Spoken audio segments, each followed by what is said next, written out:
What if I told you there's another 15 grand sitting inside your inbox right now? Well, that's exactly what we found with a painting business we worked with, where they closed an extra 15 grand worth of work.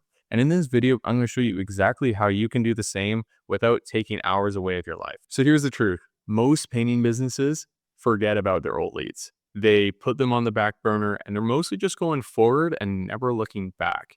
So when the slow times come, they don't think about how we can get more out of what we've already gotten. They think about how can we just get more. And that's the problem. And that's what we found with this one painting business we were working with. The ones that may have inquired previously, they were gold and they know exactly who you are and what you do. They probably still see your ads. You just needed to nudge them in the right direction. And that's exactly what we did for these clients.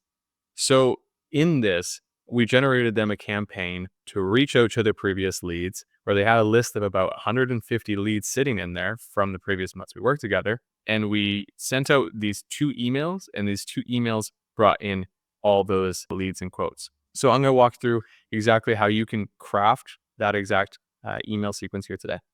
So the 2 emails we sent were a offer email and a urgency email. So we weren't doing anything crazy, sending out 15 emails, blasting our target audience.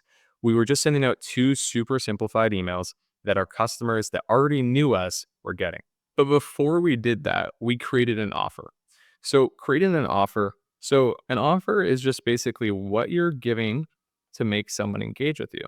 Now, typically on your ads, you'll have some kind of offer. So you may have a 5%, a 10%, it may just be a free quote, could be a color consultation, could be a paint upgrade, something to that effect, right? And that's how the people came in. That's how they saw you. That's how they still see your ads. But it wasn't enough to push them over the fence. So say they came from Angie and they were just looking for a free quote, right? And for whatever reason, you couldn't get a hold of them. Now, this could be a multitude of different reasons, but we want to make sure we can do everything we can to get them to convert. So they may have just got a free quote before, but they were price conscious and a 10% off would have gotten them to schedule it. Now, on the other side, say it was Facebook and we already gave them that 10% right here. We're going to need something different here to make sure that they convert. So it's just more of a difference here, and it has to be a little bit more. Now, that doesn't mean it means you're making less money. It could be a 10% off, and instead of a 10% off, we do a paint upgrade. This is just new, and that's basically what we're trying to do, is we're trying to introduce them to something new that's going to put them over the edge. So if we have your offer right, it should be either a upgrade, a percent, should be like they're getting something. So it could be like a color consult. It could be a upgrade. All these are great offers. So it really comes down to what you want to push. So if you want to do a paint upgrade, let's go with that. So once you have your offer, you want to make sure that we actually write the email properly. So I'm going to show you a framework on how to do so. It does depend on the seasonality and the time of year, but this framework has been tried and true. So the framework for our offer email, let's say it's a December, right? It goes a little something like this. There's an intro. So, hi, John. I'm just reaching out to you as you inquired a while ago. Again, that's not going to be the exact way you word it, but you're going to word it a little differently. It's just the hi, John. It's the very personable approach. You're not going to say hi, comma, or hey, customers, or hey, leads, or something like that. You're going to say hi, John, or whatever data you have, right? Hi, John. This is Tyler from ADC Painting. I tried to reach out to you earlier in the year, but never got in contact with you. So I wanted to reach out again to see if you may be interested in transforming your home for the next year, right? This is like a new year email we're sending. So say it's 2024, we're going into 2025, we'd send something like that, who this is for. And then why? So why are you reaching out now? Why do you not reach out a month ago? I inquired in April. Well, right now our guys are slow. We don't have enough jobs. We want to keep our guys because we value them a lot. So we are offering this. So reason why you're slow or reason why you're doing this, and then thing that you're actually giving them. So this would be like, yeah, it's slow time of year. I want to make sure I keep my guys. And the offer can be, hey, we're doing 10% off plus a free paint upgrade for the next 5 people that reach back out to us. So if that's something that may interest you, reply back. We'll get you scheduled in and we'll claim your voucher.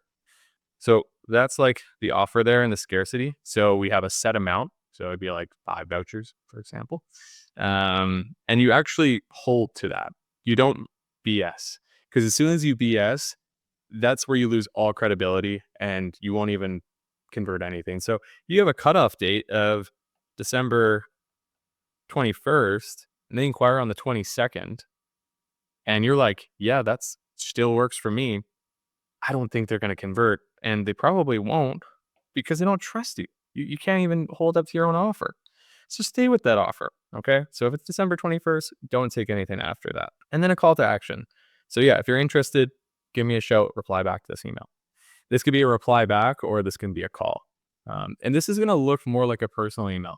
Like you sent it yourself and it wasn't sent through like these e-commerce stores. I'm sure if you've ever signed up on Nike's website, you probably get like a very tailored, it has nice images, it has nice, very short. It's like click this button to go buy these shoes.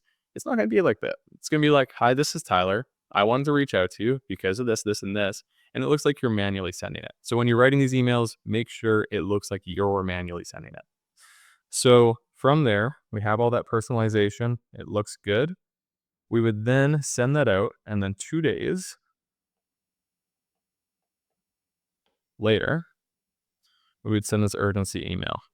So, hi, John. I just wanted to follow back up with you because this offer, the offer that you explained beforehand, our paint upgrade and 10% off offer for December is almost filled up. Say, and this is where it goes into urgency. So we have the reminder. Now we're doing urgency. We have 2 out of 5 spots left for the end of December. So if you reply back and schedule in before the new year, you'll be locked in. Let me know if that's something you're interested in. I'm looking forward to hearing from you. That is the last email we send. We don't send 15 emails following up about this offer and then after the offer we have an extension or anything like that. That extension you could do possibly, but do it very limited. The reason why I say 3 or 5 spots is because we actually want to have urgency and we want to make sure that it does get sold out or all the vouchers do get taken away.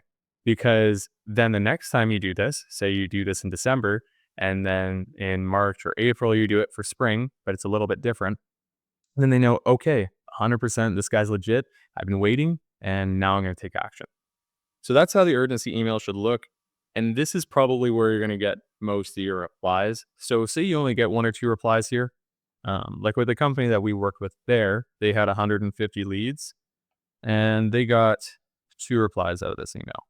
One of them scheduled in. Now down here, out of those 150, we got an additional 6 responses and 4 of those converted. So they in total got 5 quotes. They had 150. They got 5 quotes. They scheduled 3 of those into jobs and 1 of them's already completed. If you look at that, their average order value is about $5,000. And that was all from the 5 quotes and the 2 emails we sent.